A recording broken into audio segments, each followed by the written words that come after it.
আজকের ভিডিওটা আমি কিভাবে শুরু করব। অ্যাকচুয়ালি এই ভিডিওটার জন্য আমি একদমই মেন্টালি প্রিপেয়ার ছিলাম না, আর এটাও কোনোদিনও ভাবিনি যে আমাদের ব্লগিং চ্যানেলে কোনোদিন এরকম একটা ভিডিও পোস্ট হতে চলেছে। এটাও কোনোদিন আমি এক্সপেক্ট করিনি। তোমরা আশা করছি বুঝতে পারছো থাম্বনেল, টাইটেল সব কিছু দেখেই যে আজকে কি নিয়ে ভিডিওটা হতে চলেছে। পেছনে আমার বড় ছেলের ছবি, এখন সব কিছুই ছবি স্মৃতি রয়ে গেছে সব কিছু। অ্যাকচুয়ালি এই ভিডিওটা যে শ্যুট করছি এটা প্রায় এটা প্রায় অনেকটা দিন পর।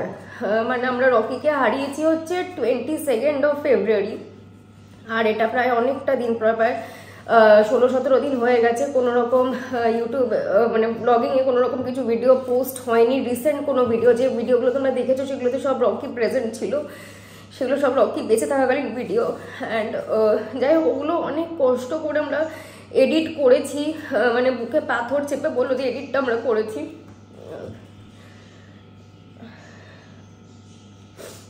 আমি অ্যাকচুয়ালি এই জিনিসটাই আমি জানি না আমি কীভাবে তোমাদের সাথে শেয়ার করব। তো তোমরা লাস্ট আমরা যখন শান্তিনিকেতনে গেছিলাম তখন আমি তোমাদেরকে বলেইছিলাম যে ওর পায়ে একটা ব্যথা লেগেছে, যেটা নিয়ে ও প্রায় 1-2 সপ্তাহ হলো একটুখানি কষ্ট পাচ্ছিল। কষ্ট ইন দ্য সেন্স মানে আমরা ওকে সিঁড়ি দিয়ে উঠতে দিচ্ছিলাম না, যেহেতু এটাও আমি তোমাদেরকে মেনশন করেছিলাম যে ওর বয়সটা যেহেতু একটু বেশি, মানে 13 ইয়ার্স, মানে একটা ডগের অনেকটাই এজ, মানে হিউম্যান এজের সাথে যদি আমি ক্যালকুলেট করি দেন ওটা 91 ইয়ার্সের কাছাকাছি, 91 ইয়ার্সই হয় ওটা। তো সেই জন্য আমরা নিজেরাই মানে ওকে নিজেই সব কিছু সেটেল করেছিলাম। মানে অ্যাকচুয়ালি রকিকে তো ছোটোবেলা থেকে আমরা প্রচণ্ড টেক কেয়ার করে রেখেছি। আর সত্যি কথা বলতে 13টা বছর টাচউড বলতে নেই, ঠাকুরের আশীর্বাদে ও কোনো দিনও ভোগেনি। মানে 13 বছর বয়সে আজ অবধি ওকে কোনো রকম কোনো বাইরের ওষুধ খেতে হয়নি। শুধুমাত্র ওর ডেইলি ডোজ ভ্যাকসিনেশন যা ছিল, মানে ইয়ারলি যে 4টে ভ্যাকসিনেশন হয় সেটা ছাড়া কোনো রকম কোনো বাইরে থেকে মেডিসিন বলো, ওষুধ বলো, কিংবা কোনো রকম রোগেও ভুগেছিল সেটা কোনোদিনই হয়নি। একবারই জাস্ট ব্যাবেশিয়া হয়েছিল, সেটা জাস্ট কয়েক ঘন্টার জন্যই ওর জ্বর ছিল। একটা ইঞ্জেকশন দেওয়াতে, সেটারও ব্লগে রয়েছে আমার, একটা ইঞ্জেকশন দেওয়াতে সেটা একদম কিওর হয়ে যায়। মানে কোনোদিনও বিছানায় পড়ে থাকা কিংবা কোনো সিরিয়াস কোনো রোগ রকির কোনোদিনই ছিল না। তো যাই হোক না কেন, যেটা আমি অ্যাকচুয়ালি ওই দিনটা না মানে মনেই করতে চাই না, বাট স্টিল তোমরা আমাদের ফ্যামিলি মেম্বার, যেহেতু তোমরা রকিকে দেখেছো, রকিকে ভালোবাসা দিয়েছো, সেই জন্য আমার মনে হয় যে তোমাদের সাথে এই জিনিসটা শেয়ার করা উচিত। এটা ছোট জাস্ট স্টোরি হিসেবে আমি শেয়ার করবো, খুব বেশি ডিটেলিংয়ে আমি যাবো না, কারণ সেই মেন্টাল স্টেটে এখন অবধি আমি নেই। কারণ আশা করছি তোমরা বুঝতে পারছো যে মানে রকিকে যখন আমরা এনেছিলাম অ্যাকচুয়ালি তখন ওর 21 দিন বয়স ছিল। তো 21 দিন বয়স থেকে নিয়ে 13টা বছর একটা বাচ্চাকে মানুষ করা, সেটা তারপরে তার হঠাৎ করেই চলে যাওয়াটা কতটা প্যাথেটিক হতে পারে সেটা আশা করছি আলাদা করে তোমাদেরকে ডিটেলিংয়ে বলার কিছু নেই। স্পেশালি যারা তোমরা পেট পেরেন্টস, তারা খুব ভালোভাবে আমার সাথে মানে কানেক্ট করতে পারবে। আর স্পেশালি যাদের সাথে এরকম ঘটনা ঘটেছে, আমি কখনোই চাই না কারোর সাথে এই ঘটনাটা ঘটুক, কারণ নিজের সন্তান চলে যাওয়াটা কতটা প্যাথেটিক সেটা একমাত্র তারাই রিয়েলাইজ করতে পারে যাদের এরকম, মানে যারা এরকম পেট পেরেন্টস আর কি। তো আমি একটাই কথা তোমাদেরকে বলবো যে যাদের বাড়িতে এরকম বাচ্চা রয়েছে, তারা যতটা পারবে নিজেদের লাইফ দিয়ে না মানে জান প্রাণ লড়িয়ে তাদের সাথে টাইম স্পেন্ড করো, মানে তাদেরকে ভালোবাসো, কোনো সময় তাদেরকে একা রেখো না। কারণ সত্যি কথা বলতে আমরা সবসময় চাই যারা আমরা ওদেরকে সন্তানের মতন ভালোবাসি যে ওদের আগে যাতে আমরা চলে যেতে পারি, বাট এটাই হচ্ছে হার্শ রিয়ালিটি, যে এটা হয় না। ওদের লাইফ স্প্যানটা বড্ড বেশি অল্প, মানে দেখতে দেখতে জাস্ট চোখের পলকে 10টা বছর 13টা বছর চলে যায়। মানে এগুলো দেখা, মানে এগুলো মানে মনে হয় এই তো সেদিনকার ঘটনা, এই তো সেদিনকার নিয়ে এলাম, এই সব কিছু যেন মানে একদম ফ্রেশ, কোনো কিছুই তোমার মাইন্ড থেকে না চলে যাবে না। আর ওরা সবসময় কি বলো তো, মানে মানুষের কাছ থেকে তুমি জীবনে দেখবে আঘাত কিছু না কিছু ভাবে হলেও পাবে, বাট অ্যানিমালসের ক্ষেত্রে যেটা হয় ওরা কখনোই নেগেটিভ কোনো মেমোরিজ দেয় না, সব কিছুই পজিটিভ তোমার কাছে ছেড়ে যাবে। তো যেটাই মানে ওরা ধরো, আমি বুঝতে পারছি যে ছোটবেলা থেকে মানে এরকম হয় যে অনেক পপ্পিরা একটু বেশি দুষ্টু হয়, যেটা ওদের অনেক বড় বড় সত্যিও থাকে যে এটা এটা ছিটছে, ওটা করছে, এটা করছে। আমি বলবো যে দুষ্টুমিটা না মেনে নাও। হ্যাঁ, একটা টাইমে তো একটু বাচ্চাদেরকে শাসন ডেফিনেটলি করতে হয়, বাট মেনে নাও। কারণ কি বলতো, একটা টাইমে না এগুলো পুরো মেমোরিজ হয়ে যায়, তখন দেখবে এই জিনিসগুলো না রিকালেক্ট করবে যে ও এটা করতো, ও সেটা করতো। সেটা ভীষণ প্যাথেটিক অ্যাকচুয়ালি। যাদের সাথে হয়েছে, তোমরা যারা আমার ব্লগ দেখো, যাদের সাথে যারা এরকম জিনিস কোনোদিনও ফেস করেছো, তারা আমার সাথে কানেক্ট করতে পারবে। তো যেটা বলছিলাম যে রকির যেটা হয়েছিল অ্যাকচুয়ালি, যেদিন ও মারা যায় সেদিনকারও মানে কোনো রকম কোনো অসুস্থতা ছিল না। ও রাতের ডিনার করলো, রাত্রি তখন 9টা বাজে, রাতের ডিনার করলো। তারপরে আমি বাইরে ওকে টয়লেট পটি করাতে নিয়ে গেছিলাম। সেদিনকার সাংঘাতিক বৃষ্টি হচ্ছে, আর ও না বৃষ্টি হলে বাইরে বেরোতে চাইতো না। সেই জন্য যখনই মেঘ ডেকেছে সেই মোমেন্টেই আমি ওকে বাইরে নিয়ে গিয়ে টয়লেট পটি সব করিয়ে এনেছি, যাতে ওর বাইরে যাওয়াটা কোনো রকম প্রবলেম না হয়। কারণ যেহেতু ওর পায়ের প্রবলেম, ওকে একটুখানি মানে একটু ব্যথা হয়েছিল, সেই জন্য একটু আস্তে আস্তে ও হাঁটতো। মানে আগের মতন অতটা দৌড়ঝাঁপ করে রাস্তায় বেরোনো, দৌড়ানো ওইটা করতে পারতো না। সব কিছু নর্মাল ছিল। হঠাৎ করেই আমি দেখলাম যে ও খাওয়ার পরে বাইরে ঠাইরে ঘুরে আসার পরে প্রায় 10-15 মিনিট পর খাবার ওর নাকি ঠাম্মু আমাকে বললো যে ঠাম্মুর নিচে ছিল। আমি ওপরে রঙ্গবতী নিয়ে একটা কাজে ব্যস্ত ছিলাম, আমি আর অভি দুজনেই। ঠাম্মু আমাকে হঠাৎ করেই বললো যে ও না হঠাৎ করে অনেক জল খাচ্ছে, প্রায় 2 বাটি মতো জল। যেখানে ডগিরা স্পেশালি 1 বাটি জলই সারাদিনে কতটা খায় ডাউট। স্পেশালি আমি বলবো যে ইন্ডিয়ান ব্রিডস যেগুলো হয় তাদের কথা আমি বলছি, ওরা খুব একটা জল প্রেফার করে না, ওনাদের শরীরে গরমটাই খুব কম। এবার 2 বাটি জল একবারে খেয়ে নিয়েছে, এটা শুনে না আমার একটুখানি খটকাই লেগেছিল। তো এবারে তো যাই হোক না, তো ঠাম্মু আমাকে বললো, এরকম সঙ্গে সঙ্গে আমি নিচে গেলাম। তো আমি দেখলাম না ওর একটা ভমিটিং টেন্ডেন্সি আসছে, মানে বমি করতে চাইছে, বাট ও বমিটা করতে পারছে না। তো আমি তখন সঙ্গে সঙ্গে দিদিকে বললাম যে ও বমিটা যেখানে ইচ্ছে করুক। আর আমি না দেখছি যে বারবার ওই ঘরে যাচ্ছে, অন্য ঘরে যাচ্ছে, মানে যেটা ন্যাচারালি ও করে না। মানে ওর বমি পেলে একটা জায়গা দাঁড়িয়ে ক্লিন করে নিল, সেটা আমরা তারপরে পরিষ্কার করে দিলাম, এরকমই ব্যাপারটা হয়ে এসেছিল। তো সেদিনকার হঠাৎ করে এই ঘর ও ঘরে যাচ্ছিল, আর মানে বমিটা কিছুতেই করতে পারছিল না, মানে ওর কষ্ট হচ্ছিল কোনো একটা ভাবে। তো আর তার কিছুক্ষণ পর প্রায় আমি অভিকে বারবারই বলছিলাম যে দেখো ও না বমিটা করতে পারছে না, আর আমার মনে হয় ওর কোনো একটা কিছু প্রবলেম হচ্ছে। এবারে অভি বললো তারা ওকে একটু টাইম দাও। ঠাম্মুও বলছিল যে একটু টাইম দিয়ে, ওর মনে হয় একটু বেশি জলটা খেয়ে ফেলেছে, প্রবলেম হচ্ছে। বাট আমার না জিনিসটা ঠিক লাগছিল না। কিন্তু প্রায় 5-10 মিনিট পর আর ও এমন এমন জায়গায় যাচ্ছিল যে জায়গাগুলো তো জীবনে কোনোদিনও যায়নি। ধরো আমি বলছি রান্নাঘরে ক্যাবিনেটের তলায় ঢুকে যাচ্ছিল। এবার আমি না যখন বাড়িতে অ্যানিমালস রাখি, এটা তুমি আগেও বলেছি যে আমাদের যেহেতু প্রাণভোমরাতে পুরোটা অ্যানিমালস নিয়ে ডিল হয়, তো আমি প্রচুর নেটে না ওদেরকে নিয়ে পড়াশোনা করি, মানে ওদের অ্যাক্টিভিটিস নিয়ে আমি প্রচুর ঘাঁটি। তো সেখানে আমি একটা অ্যাক্টিভিটি ওদের দেখেছিলাম যে ওরা মানে ঠিক মারা যাওয়ার আগে ওদের মানে এই দুটো জিনিস থাকেই, যে ওরা আনন্যাচারাল একটা বিহেভ করে, আর সেকেন্ড হচ্ছে ওরা অন্ধকার কোনো একটা জায়গা খোঁজে যেখানে ঢুকে ওরা মানে একটু নিজেদেরকে সেফ ফিল করাতে চায়। আমাদের নিজেদের মধ্যে একটা কষ্ট হয় যেটা ওরা কথা বলে বোঝাতে পারে না আমাদেরকে। তো যাই হোক না কেন, তো ওই মোমেন্টটা যখন রান্নাঘরে ক্যাবিনেটের তলায় ঢুকছে, আমার এতটাই জানি না আমার তখন কি ফিল হচ্ছিল। আমি তখন ওই মোমেন্টে না দাঁতের কাছটা তুলে দেখছিলাম, তো তুলে দেখলাম যে মাড়িটা না হঠাৎ করে সাদাটে হয়ে যাচ্ছে, আর ওর জিভটাও কিরকম একটা পিঙ্কিশ থাকে, যেটা সাদা টাইপের হয়ে গেছে, আর মুখ থেকে হালকা হালকা একটু গ্যাজা টাইপের আসছিল। তো আমি ওই মোমেন্টেও ডক্টরকে কল করি, ওর doctor actually out of town ছিলেন ওই টাইমটাতে। আর যেহেতু আউট অফ টাউন ছিলেন, ওই জন্য আমি রকি রিকো দুজনকেই, উনি যা মানে আউট অফ টাউন হওয়ার আগে আমি ওনাকে বলেছিলাম যে আপনি একটুখানি এসে চেক আপ করে যাবেন। তো উনি দুজনকেই দেখে গেছিলেন, একদম কমপ্লিটলি ওকে ছিল, কোনো অসুবিধা ছিল না। শুধু রকিকে একটা ক্যালসিয়াম ট্যাবলেট দিয়েছিল, রিকোর ক্রিমির ওষুধটা চেঞ্জ হয়েছিল, এই দুটোই জাস্ট হয়েছিল। তো আমি এই জন্যই করেছিলাম, কারণ উনি যেহেতু 10 দিনের জন্য থাকবেন না, তো সেই সময় যাতে কোনো রকম প্রবলেম না হয়। বাট কিছু করার নেই, ঠাকুর হয়তো চাননি ওই টাইমটাতে উনি থাকুন।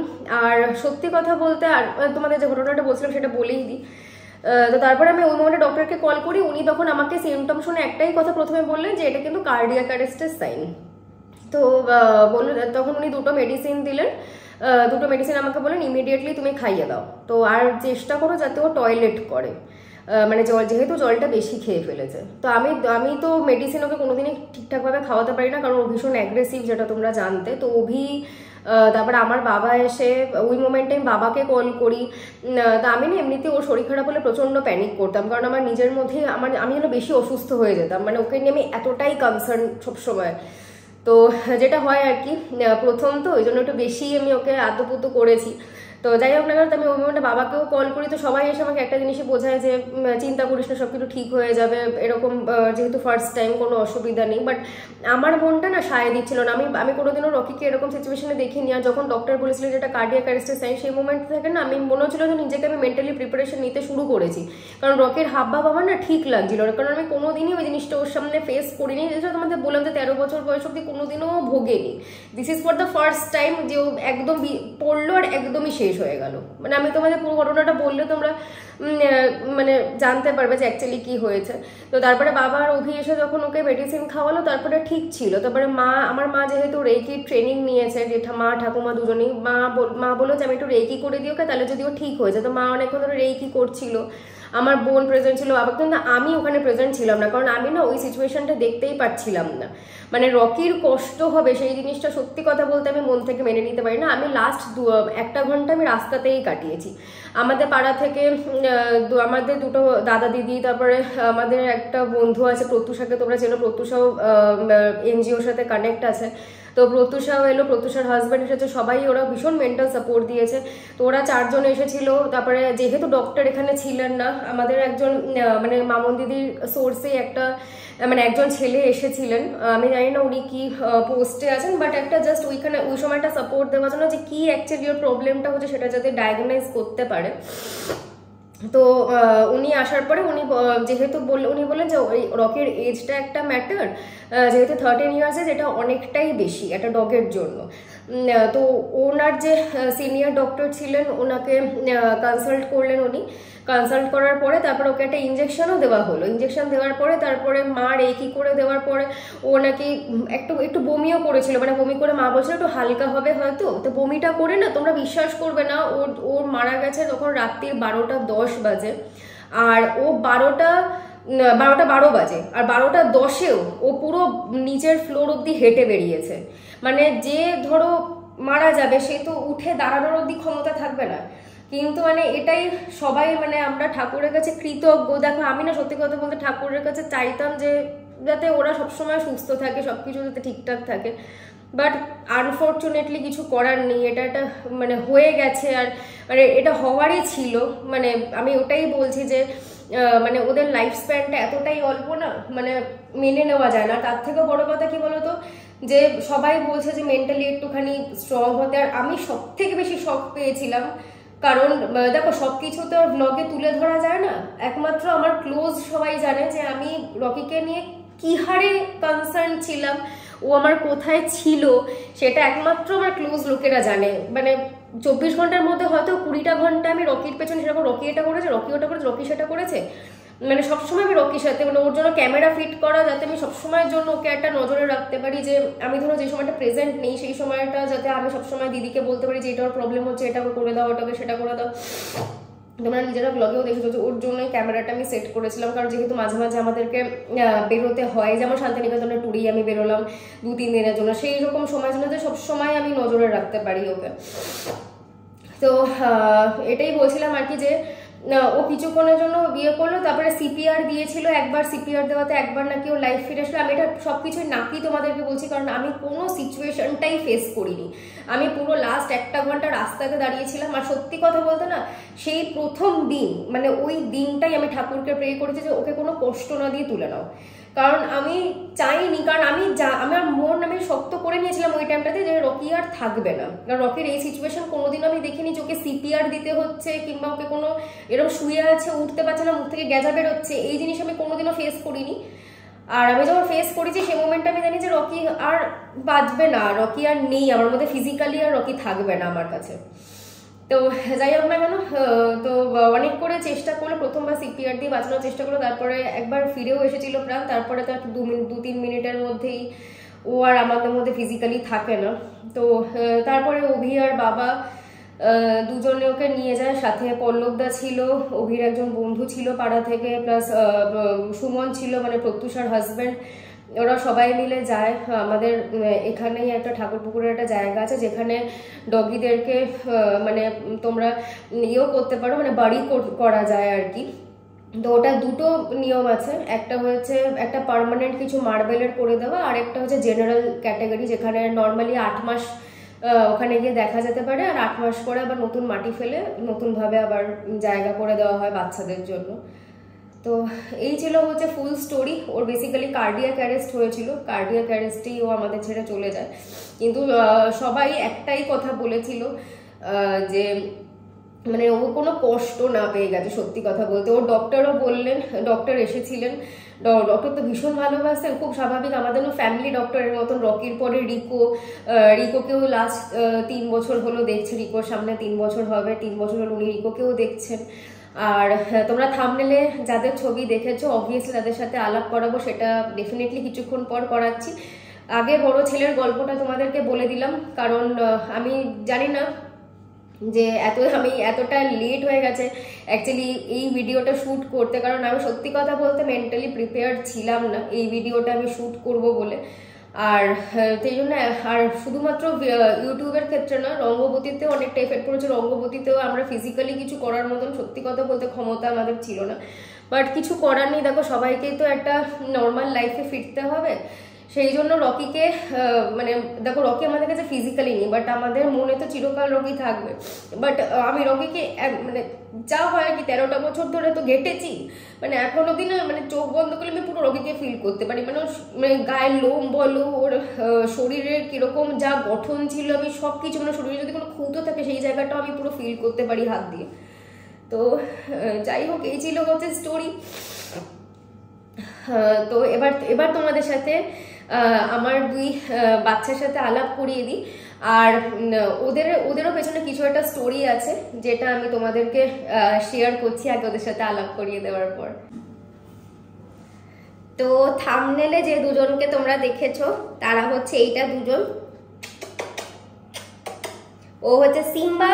সিম্বা একটু হাই বলে দাও, হাই আমি সিম্বা। আর ও হচ্ছে লিও।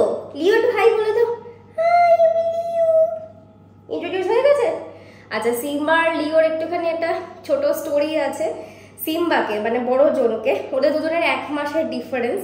একটা ছোট্ট করে শুধু বলে দিই, সিম্বাকে অ্যাকচুয়ালি আমাদের পাড়াতে একটা ফ্যামিলি ছেড়ে দিয়ে যায়, আমরা জানি না এক্স্যাক্টলি কে, তো প্রত্যুষার বাড়ির সামনে ছেড়ে দিয়ে গেছিলো অ্যাকচুয়ালি। আর ওকে না বড় ডগিরা তাড়া করছিল, আর ও শুধু এই বাড়ি ও বাড়িতে লুকানোর চেষ্টা চালাচ্ছিল যে কোথায় গিয়ে একটা সেফ জায়গা পাওয়া যায়। তো প্রত্যুষা আমাদেরকে কল করে, তখন প্রায় বেজে গেছে রাত্রির 11টা। তো কল করে ওর এই ব্যাপারটা বলে। তো আমরা না সেই মেন্টাল কন্ডিশনে কেউ ছিলাম না যে আমরা ওই মোমেন্টে কোনো ডগি অ্যাডপ্ট করব, কারণ তখন ও এসেছে হচ্ছে রকি চলে যাওয়ার কিছুদিন পরই। তো এই দাঁড়ারি দুষ্টুমি করিস না। আচ্ছা, একজন করে বলি, দাঁড়াও, দুজনকে নিয়ে ধরা যাচ্ছে না। হ্যাঁ, তো আগে সিম্বার স্টোরিটা বলে দিই। তো ও ভীষণ আদুরে। তো প্রথম যেদিনকার আসে ও, সেদিনকার ওরা লিটারালি পুরো কাঁপছিল, একদমই কমফোর্টেবল ছিল না আমাদের সাথে। ওরা দুজনেই অ্যাকচুয়ালি অ্যাডপ্টেড, ওরা দুজনেই কিন্তু অ্যাডপ্টেড। আর এটা আমি তোমাদেরকে আগেও বলেছিলাম যে আমি অ্যাডপ্ট করতে বেশি ভালোবাসি। হ্যাঁ, ডেফিনেটলি ফিউচারে যদি আমার কোনো ব্রিডের ডগ পছন্দ হয় ডেফিনেটলি আমি কিনবো, কিন্তু অ্যাডপ্ট করার মতন আনন্দ সত্যি কিছুতে নেই। তো ওকে আমরা প্রত্যুষাকে বলেছি ওকে নিয়ে আয়, বাট আমরা 1-2 দিনের বেশি রাখতে পারবো না আমাদের কাছে। তো ইমিডিয়েটলি একটা ওর জন্য ভালো একটা বাড়ি খুঁজতে হবে কিংবা একটা জায়গা খুঁজতে হবে যেখানেও ভালো থাকতে পারবে। আর বিশ্বাস করো আমরা প্রচুর ট্রাই করেছি, প্রায় আমরা অনেক এনজিওতে কন্ট্যাক্ট করেছি, অনেক ফ্যামিলি খোঁজার চেষ্টা করেছি, বাট কি বলতো মানে ওর জন্য ভালো কোনো জায়গা পাচ্ছিলাম না, নিজেদের মনের মতো জায়গা পাচ্ছিলাম না যেখানে গিয়ে না ও ভালো থাকতে পারবে। এবারে প্রত্যুষা আমাকে প্রথম থেকেই বলছিল যে তুই যদি রাখতে পারতি সব থেকে ভালো হতো, বাট আমি সেই সিচুয়েশনটাতে ছিলাম না যে আমি ওই মোমেন্টে কোনোরকম কোনো ডগি অ্যাডপ্ট করব। আবার এরকমও মনে হচ্ছিল যে হ্যাঁ একটা ডগি অ্যাডপ্ট করলে মানে রকি তো আমাদের পুরো ব্যস্ততাটাই ছাড়িয়ে চলে গেছিলো, মানে আমাদের মধ্যে কোনো ব্যস্ততাই ও রাখেনি। আমরা সবাই যেন সকাল থেকে উঠে নিজেদের মতন গা এলিয়ে কি করতাম নিজেরাও জানি না, সেটা বাড়ির সবাই আর কি, মানে করছি এরকম একটা ব্যাপার হয়ে গেছিল। কোনো কিছুতে এনার্জি পাচ্ছিলাম না, যেহেতু ওর পেছনেই সব এনার্জিটা আমরা ডিভোট করেছিলাম। তো ও চলে যাওয়ার পরে পুরোটা নিয়েই আমাদের চলে গেছিলো। তো সেই মোমেন্টে মনে হচ্ছিল যে না রাখলে একটা আমাদের মানে একটা জায়গার একটুখানি কষ্টটা কমে, যে হ্যাঁ একটা বাচ্চা নতুন এসেছে। বাট একটা ফ্যামিলি যাও বা আমরা পেলাম, সেখানে রাখার খুব একটা ভালো জায়গা ছিল না, বলেছিল যে রাখলেও সিঁড়িতে আটকে রাখবে কিংবা বারান্দায় বেঁধে রাখবে, এরকম কিছু একটা বলেছিল। সেটা শুনে না আমার রোগীর দুজনেরই খুব একটা ভালো লাগেনি। তো তারপরে আমরা দুজনে ডিসিশন নিই যে না ঠিক আছে ওকে আমরাই রাখবো, যখন ও এসেছে নিজের ইচ্ছাতেই, প্লাস ঠাকুরই ওকে পাঠিয়েছে। আর ও ভীষণ ভালো, তোমরা দেখো শুধু মুখটা ওর দেখো, মানে এত মায়া ভরা মুখ না ওর। আরও একদিনেই মানে এত মায়ায় জড়িয়ে গেছিল, রাত্রিবেলা সারা রাত্রি সেদিনকার চুপচাপ ঘুমিয়েছে, সেদিনকার ভয় চোটেও কিছু খায়ও নি। আর সত্যি কথা বলতে সেই মেন্টাল কন্ডিশনটাতে আমরা ছিলাম না যে শ্যুট করব তোমাদের সাথে, সেটা শেয়ার করবো, কারণ বুঝতেই পারছো যে সবে সবে রকি তখন আমাদেরকে ছেড়ে গেছে। তো আলটিমেটলি আমরা ডিসিশন নিই যে আমরা ওকে রাখবো। অ্যান্ড এই হচ্ছে আমাদের সিম্বা সোনা, যার সবে এখন 2 মাস বয়স, কিন্তু এরকম দেখে মনে হচ্ছে যে শান্তশিষ্ট, বাট উনি একদমই সেটা নয়। ওনার একটা এত বড় একটা লিজু আছে যেটা নিয়ে উনি অনেক দুষ্টুমি করে বেড়ায় সারাদিন। এবার লিওর গল্পটা তোমাদেরকে বলি, বাট সেটা লিওকে অবভিয়াসলি কোলে নিয়ে, সেখানে সিম্বা নিচে নামে থাকবে, তাই তো? এবারে নিচে নামো, ভাইকে একটু নেবো কোলে। আর এই হচ্ছে আমার লিও সোনা। লিও সোনার সবে এখন 1 মাস বয়স। লিও সোনা বড্ড ছোট, এখনো চোখে ভীষণ ঘুম, আসলে খাওয়া দাওয়া করেছে আর ঘুম পেয়েছে। তো লিওর ব্যাপারটা হচ্ছে যে আমরা যখন সিম্বা আমাদের কাছে আসে তখন আমরা ডিসাইড করি যে আমরা একজনকে নয়, আমরা দুজনকে রাখবো। হ্যাঁ, এটা ডিসিশন নিইনি যে সেকেন্ডটাও আমরা অ্যাডপ্টই করবো, এটা একদমই ডিসাইড করিনি। বাট লিওকে আমরা দেখেছিলাম যখন লিওর 21 দিন বয়স, ও আমাদের পাড়াতেই হয়েছে, পাড়া থেকে একটু দূরে হয়েছে, মানে যেখানে আমরা ফুচকা খেতে যাই সেই জায়গাটার কাছাকাছি একটা বাড়িতে হয় 5খানা পপ্পি। তো ওর যখন 21 দিন বয়স তখন আমরা লিওকে রাস্তায় দেখেছিলাম। আর সেটা তখন রকির মারা গেছে 3 থেকে 4 দিনের মাথায় আমরা ওকে দেখি। আর দেখেই না আমার প্রথমেই আমার রকির কথা মাথায় এসেছিল, কারণ যদি কালার কম্বিনেশনটা তোমরা খুব ভালোভাবে লক্ষ্য করো, দেখো যে একদম রকির মতন, একদম সেম, রকির ঠিক সেম কালার কম্বিনেশনটা ছিল। আর আমি আর অভি স্কুটি নিয়ে বেরিয়েছিলাম, আর বেরোনোর সাথে সাথে ওখানে একটু দাঁড়িয়েছিলাম, ওখানে এতগুলো পক্ষী দেখে একটু দূরেই দাঁড়িয়েছিলাম, কারণ ওরা অনেকটাই তখন ছোট। আর ও না কুটকুট করে দৌড়ে দৌড়ে আমাদের পায়ের কাছে চলে এসেছে, শুধুমাত্র ওই এসেছে, আর অন্য কেউ আসেনি। তো ওই মোমেন্টে আমি ভীষণ নস্টালজিক হয়ে পড়েছিলাম, ভীষণ ইমোশনাল হয়ে গেছিলাম যে মানে রকিকেও এই বয়সে, ঠিক 21 দিনে রকিকে একদম ওই বয়সে ওইটুকুনি সাইজে আমি তুলে এনেছিলাম, আর একদম সেম কালার কম্বিনেশন ছিল। তো তাও যেহেতু রকির কেসটাতে অভি আর আমার বাবা ভীষণভাবে মেন্টাল শক পেয়েছিল, কারণ ওরা ভীষণই ভালোবাসে, তো রকি ওদের সাথে খুব কানেক্টেড ছিল, আর পুরোটাই ওরা নিজের হাতে করেছে। সেই জন্য আমি ওদের কথা ভেবে না, আমি আর মানে তখন নেওয়ার প্ল্যানে আমি একদমই ছিলাম না যে, আর তার উপরে তো আমি এমনিতেই শকে রয়েছি। মানে তখন হয়তো যে ডিসিশনটা নিতাম সেটা ইমোশনালি নিয়ে নিতাম, বাট প্র্যাকটিক্যালি ভেবে ডিসিশনটা নিতাম না। কিন্তু যখন সিম্বা আসে তারপরে আমি অভিকে বললাম যে চল আমরা সেকেন্ড একটাও ডগি নিই, কারণ এটাতে কি হয়, আমি রকির ক্ষেত্রে যেটা দেখেছি যে ওরা ভীষণ একা হয়ে যায়। মানে ধরো আমি আর অভি যে সময়টা থাকতাম না, সেই টাইমটাতে তোমার রকি একটুখানি চুপচাপ হয়ে যেত, মানে খেলার কাউকে পেতো না, এরকম হয়ে যায়। রকিকে যখন ছোটবেলা থেকে আনা হচ্ছে, রকি সবার সাথে বড় হয়েছে, বুঝলো? স্পেশালি আমার ঠাকুমা জানা যে ঠাকুমা হচ্ছে এমন ছিল যে সবসময় মানে ঠাকুমা মানে রকিকে আনার পর থেকে ঠাকুমা পুরোটাই রকির সাথে, মানে আমরা কেউ ধরো সারাদিনের জন্য স্কুল অফিসে বেরিয়ে গেলো, ঠাম্মু সবসময়ের জন্য ওটা থাকতো। তো সেই জন্য আমরা ডিসাইড করেছিলাম যে আমরা আনলে এবারে দুজনকে আনবো, কারণ যাতে ওরা নিজেদের মতন একটা টাইম স্পেন্ড করতে পারে, নিজেদের মতন একটা বন্ডিং হয়, ওরা নিজেদের মতো খেলতে পারে, মানে যাতে আমরা যে সময়টা না থাকবো ওরা নিজেদের মতন ভাবে গুছিয়ে নিতে পারবে, ওরা বোর হবে না ওই টাইমটাতে।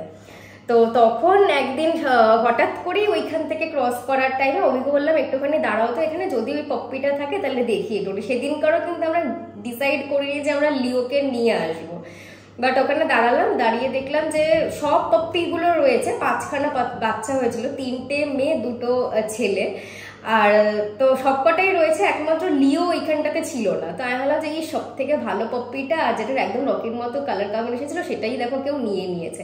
তো অভি বললো দাঁড়াও একটুখানি এদিক ওদিক ডেকে দেখি, এবার বেশি ডাকলে ওর মাও চলে আসবে, মা চলে আসলে আমরা নিতে পারতাম না পপ্পিটা। তো যাই হোক অভি একটুখানি সিটি ফিটি মারাতে হঠাৎ করে একটা বাড়ির তলা থেকে কুটি কুটি পায়ে হেঁটে এসেছে, আর আমি ওই মোমেন্টে অভিকে বলছি যে নিয়ে নাও, আর এটা অল্টারনেট কিছু ভেবো না, নিয়ে নাও। তো সেই আমাদের ডিসিশন নেওয়া যে না চলো লিওকে, আর ওকে দেখেই মানে আরো যেন আমরা নস্টালজিক হয়ে পড়েছিলাম। আর সব থেকে বড় কথা যখন সিম্বাকে রাখার ডিসিশনটা আমরা নিয়েছি তখন বলবো যে ঠিক আছে আরেকটা কেন নয়। তো আমরা তখন লিওকে অ্যাডপ্ট করি আর কি। তো এই ছিল হচ্ছে ওদের দুজনের স্টোরি। তো আজকের পর থেকে ডেফিনেটলি ব্লগে ওরাই, আমি জানি যে একদম ওরাই হয়ে যাবে হিরো। ওদের সারাদিনের যা যা রুটিনস, সারাদিনের যা যা কিরমভাবে খেলাধুলা করে, খুনসুটি করে, দুষ্টুমি করে, সেগুলো সব কিছু তোমাদের সাথে শেয়ার করব। আর রকি চলে যাওয়ার পরে রকির মঙ্গল কামনার জন্য আমরা ও 4 দিনের মাথায় আমাদের বাড়িতে যিনি পুজো করেন, মানে যে কোনো ধরনের পুজো, ওনাকে ডেকেছিলাম। ওই পুরোহিত মশাই ওর জন্য একটা খুব সুন্দরভাবে পুজো করেছিল, নারায়ণ শিলা এনে উনি করেছিলেন। আর উনি বললেন যে মানে মানে খুব কম মানুষেরও এরকমভাবে পুজো হয় আর কি চলে যাওয়ার পর। তো একদমই মুক্তি পেয়ে গেছে। তো এটা শুনে আমি আরো বেশি শান্তি পেয়েছিলাম। কেন জানো? কারণ অনেকে চায় যাতে এরপরে মানব জন্ম হয়, যাতে মানব জন্ম মানে হচ্ছে খুব ভালো জন্ম, মানে ওটাই লাস্ট, ওটাতে ভালো থাকবে এইটাই। বাট আমার এই কারণেই শান্তিটা লেগেছিল যে এরপরে যদি কোনো জন্ম ধরো হতো, আমি অ্যাকচুয়ালি জানি না যে এগুলো আদপে কিছু হয় কিনা, বাট একটা বিশ্বাসের থেকেই আমি জাস্ট বলছি যে এটা শুনেই শান্তি লেগেছিল যে যদিও ধরো কোনো নেক্সট জন্ম হতো, কিরকম থাকতো, কিভাবে রাখতো, কোন বাড়িতে ওর জন্ম হতো, কিছুই আমি জানি না। তো চিরকাল ও আমাদের ছেলে হয়েই ছিল, আর আমাদের ছেলে হয়েই চিরকালও ডেফিনেটলি থাকবে। আর মানে ওটাই, মানে ও রাজার মতো ছিল, ইভেন এখনো যেখানে আছে সেখানে ও রাজার মতনই রয়েছে। আর সেদিনকারটা আমরা মানে আমি আর রবি আমাদের কাছাকাছি যতটুকু সম্ভব হয়েছে স্ট্রিট ডগিদের আমরা ফিড করিয়েছিলাম, চিকেন ভাতও ফিড করিয়েছিলাম। ওরা খুব আনন্দ করে ওরা খেয়েছিল। সত্যি কথা বলতে না, এরকম মানে অ্যানিমালসদের ফিড করানোর মানে মধ্যে যা আনন্দ আছে, যা শান্তি আছে, সেটা সত্যি কথা বলতে কিছুতে নেই। তো এই ছিল হচ্ছে আজকের পুরো স্টোরি। তোমাদেরকে রকির গল্পটাও শেয়ার করলাম, আর আমাদের লাইফের একদম একটা নিউ চ্যাপ্টার সিম্বা লিওকে নিয়ে, সেটাও তোমাদের সাথেই শুরু করলাম, যে ওদের জার্নি এবার থেকে তোমাদের সাথে পুরোটা শেয়ার করব। তোমরা ডেফিনেটলি কমেন্ট করে জানিও যে তোমাদের এই পুচকু দুটোকে কেমন লেগেছে। আর তোমরা আশীর্বাদ করো যাতে রকি যেখানেই থাকে সেখানে যেন ও ভালো থাকে, সুস্থ থাকে, ও যেন একদম রাজার মতনই থাকে। আর তোমরা ডেফিনেটলি রিকো, সিম্বা, লিও তিনজনকেও আশীর্বাদ করো, অনেক অনেক ভালোবাসা দিও, যাতে ওরা বাকি পুরো লাইফটা ওরা খুব ভালোভাবে সুস্থভাবে কাটাতে পারে। আর এই ছিল হচ্ছে আজকের ভিডিও। কই গেলি? আর ওরা দুজন অলরেডি ঘুমিয়ে পড়েছে। ওরা যদিও এখানে ঘুমোবে না, ওদের রুমেই ওরা এখন ঘুমোতে যাবে। তো আজকের মতন এখানেই এন্ড করছি। টাটা।